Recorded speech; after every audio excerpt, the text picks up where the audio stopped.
كل القلوب إلى الحبيب تميل ومعي بذلك شاهد ودليل.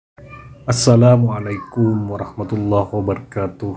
Alhamdulillah kita bisa berjumpa kembali dengan para sahabat Mempan Doa Channel. Semoga senantiasa kita dirahmati oleh Allah Subhanahu wa Ta'ala serta dilancarkan rezekinya. Amin.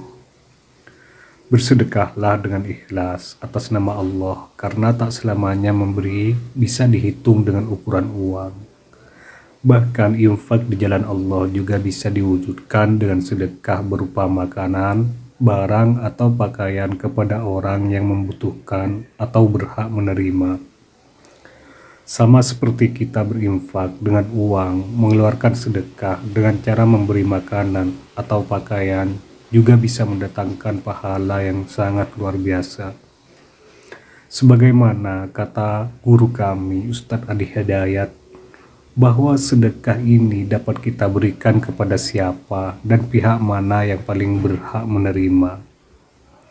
Jika mendapati seseorang yang paling berhak untuk mendapatkan sedekah utama, maka hal itu menjadi kesempatan baik untuk kita bersedekah dengan pahala yang sangat tinggi dan luar biasa.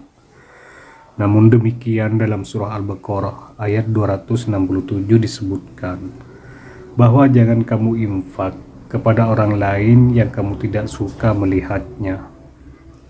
Dan inilah 5 orang yang dimaksudkan sebagai pihak yang paling berhak menerima sedekah dengan pahala paling utama.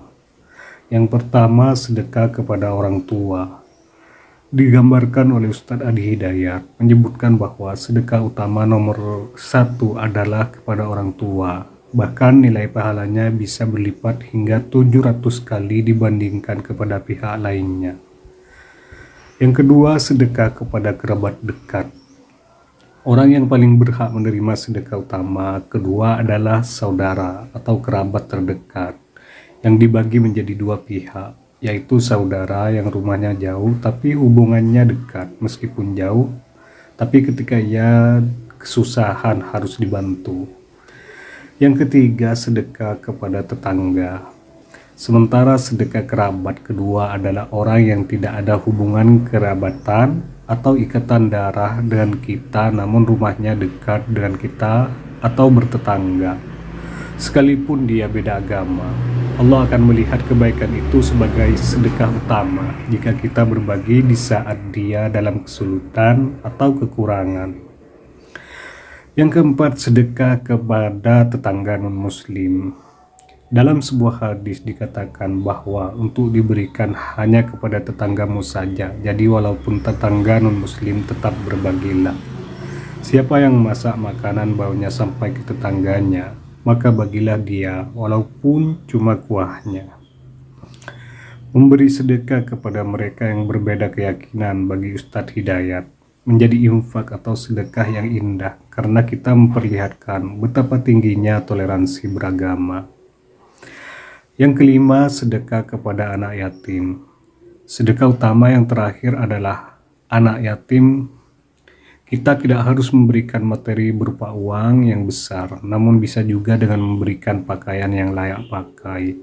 Misalnya ada koleksi baju yang masih bagus, namun tidak lagi kita gunakan, maka wajib disedekahkan.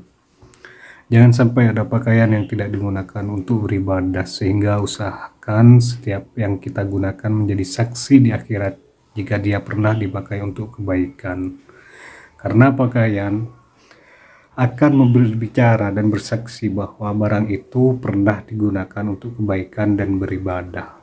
Bersedekahlah dengan ikhlas atas nama Allah, karena tak selamanya memberi bisa dihitung dengan ukuran uang.